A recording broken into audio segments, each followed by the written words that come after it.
Роботов сегодня не делает только ленивый. Мы тоже с нашей компанией разработчиков решили присоединиться к этому всемирному сообществу.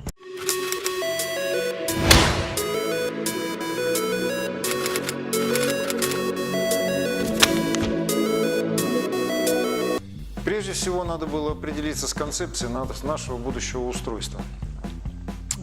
Функции, которые должен будет выполнять наш робот, собственно, будут определять и его архитектуру, то есть те компоненты и те операции, которые будут им назначены. Мы изначально решили, что будем строить робота на основе AVR-контроллеров Arduino. Здесь у нас в наборе существует различное множество подобных устройств. Мы их приобретали как оригинальные у Arduino, так и у китайцев на Алиэкспрессе.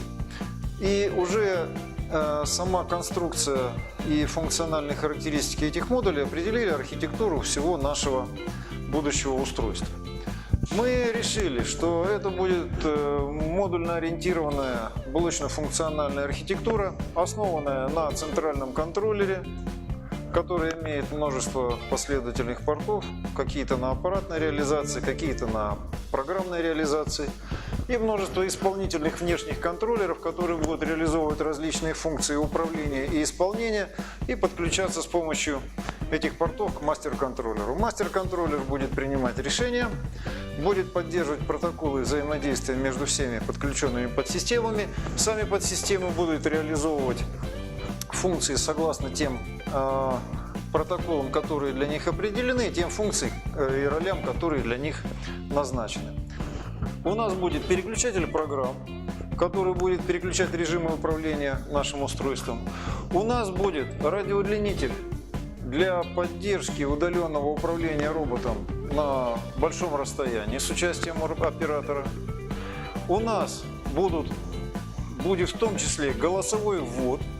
У нас будет устройство управления по Bluetooth и различные другие внешние модули, внешние по отношению к мастер-контроллеру, которые будут обеспечивать нужную функциональность.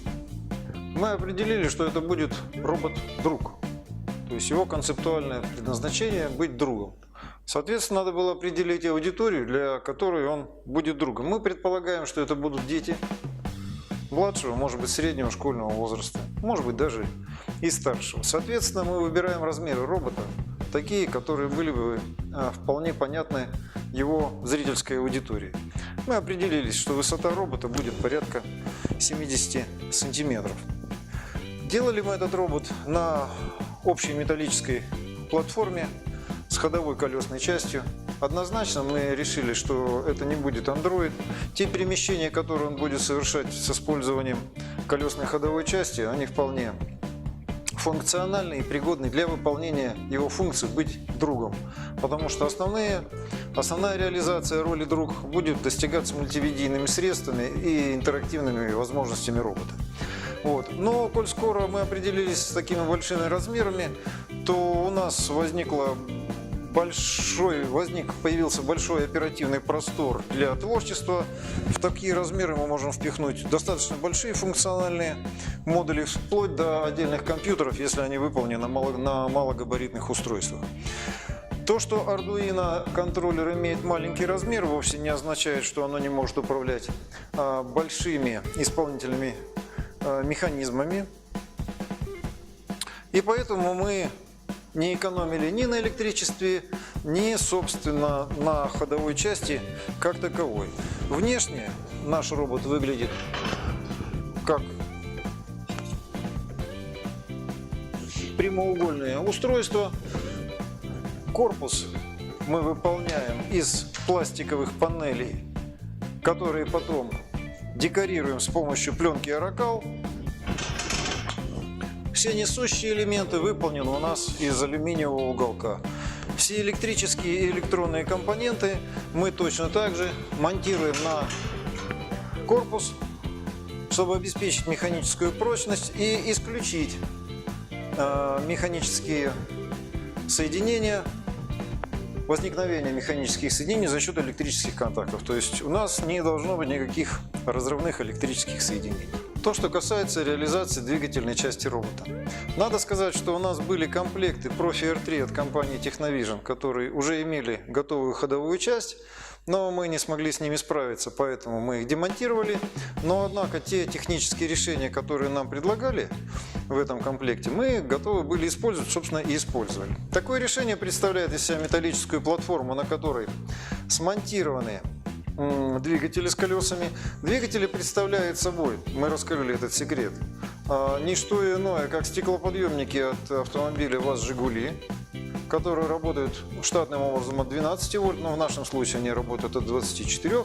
К ним с помощью редукторов подключены сами колеса, которые работают как ведущие, и одно ведомое подкатное колесо, которое обеспечивает устойчивость робота. Предполагается, что робот должен был двигаться вот этой частью вперед.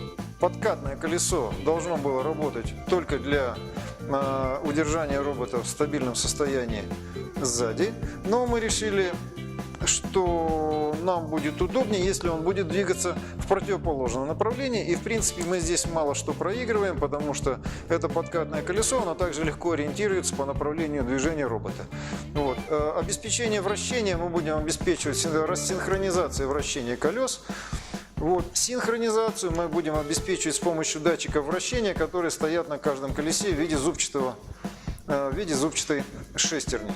На мой взгляд, робот – это на 70% электромеханика.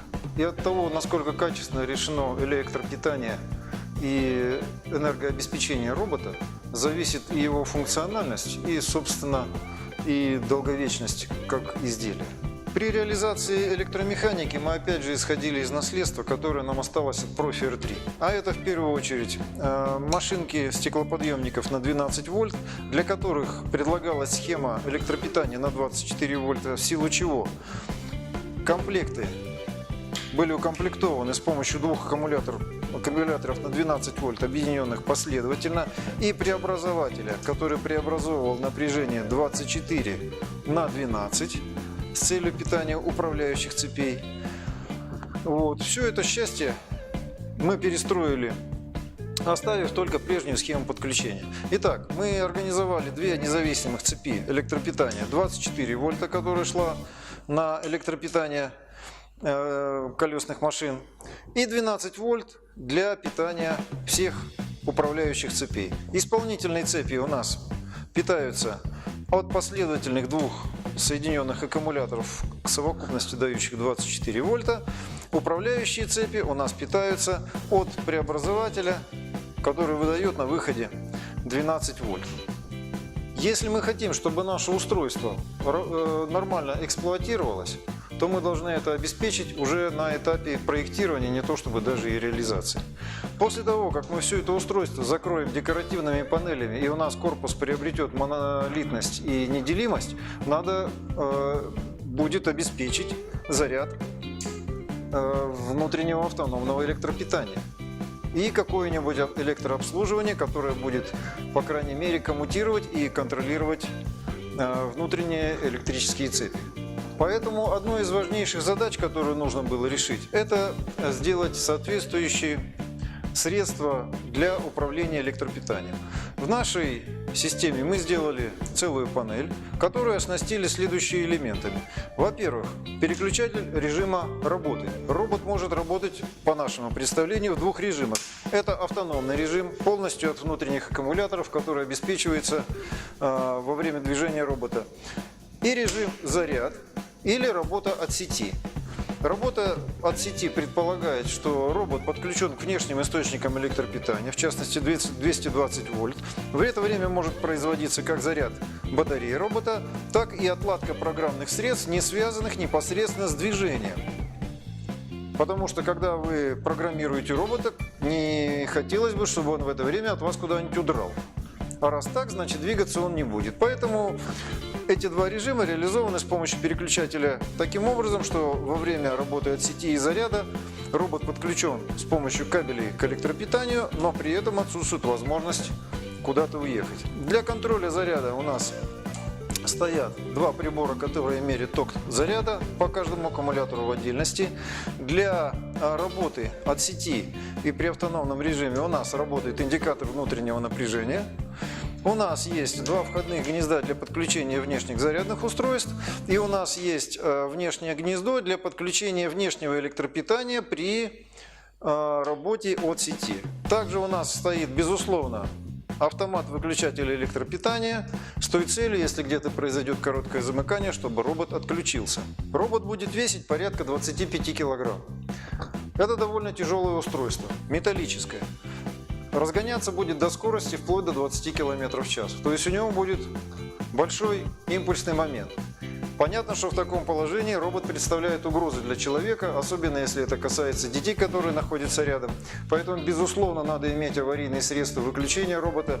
Для таковых целей у нас на лицевой панели есть красная кнопка аварийного выключения робота, которая тут же прекращает все его электропитание. Включается электропитание робота с помощью вот этой зеленой кнопки, которая тут же подает электропитание на все его исполнительные и управляющие цепи. Разрыв электропитания осуществляется красной кнопкой, которая может фиксироваться, прекращая полностью работу устройства. Подключение робота к внешнему электропитанию предусматривает подключение как зарядных устройств. Мы реализовали зарядку с помощью вот такого блока 14 вольт. Допустим, мы включаем заряд на одну батарею, и если мы хотим работать от сети, то мы подаем 12 вольт с помощью другого источника питания на исполнительные цепи. После этого переключаем режим работы робота, контролируем появление тока заряда на одном из аккумуляторов и контролируем напряжение питания на исполнительных цепях, точнее на управляющих цепях робота. Если вдруг у нас происходит разрыв электропитания, у нас тут же отключается коммутация батарей. Если мы выключаем робота в автономную работу, у нас прекращается заряд и питание от внешних источников напряжения. Как я уже и говорил, концепция нашего робота – это робот-друг. Собственно, что здесь и написано. Назвали мы его Фенимчик по имени нашего факультета естественных наук и математики. Дизайн разрабатывался членами нашей команды, и в дальнейшем я расскажу в следующих выпусках, как он, собственно, разрабатывался и как реализовывался, это не менее интересно. Но коль скоро это робот-друг, то он должен как-то инициировать себя, каким-то способом понятным человеку, потому что робот, который стоит и в состоянии бездействия ничего не делает, не выглядит как одушевленный предмет. Надо было как-то его одушевить. Мы подумали, что роботу не помешало бы сердце. Все-таки мы исходили из того, что это электроприбор. Можно было различными способами реализовать сердечную деятельность нашего создаваемого чуда, но все-таки хотелось придать какой-то элемент электричества, то есть показать, что действительно это сложный, но все-таки электроприбор, хотя и живой. Поэтому мы нашли старый амперметр школьного образца, предназначенный для демонстрации силы тока, доработали его соответствующим образом, подключили к нему микроконтроллер Arduino, который имитирует систолические сокращения сердечной мышцы и озвучивает соответствующим образом, и получилось у нас примерно следующее.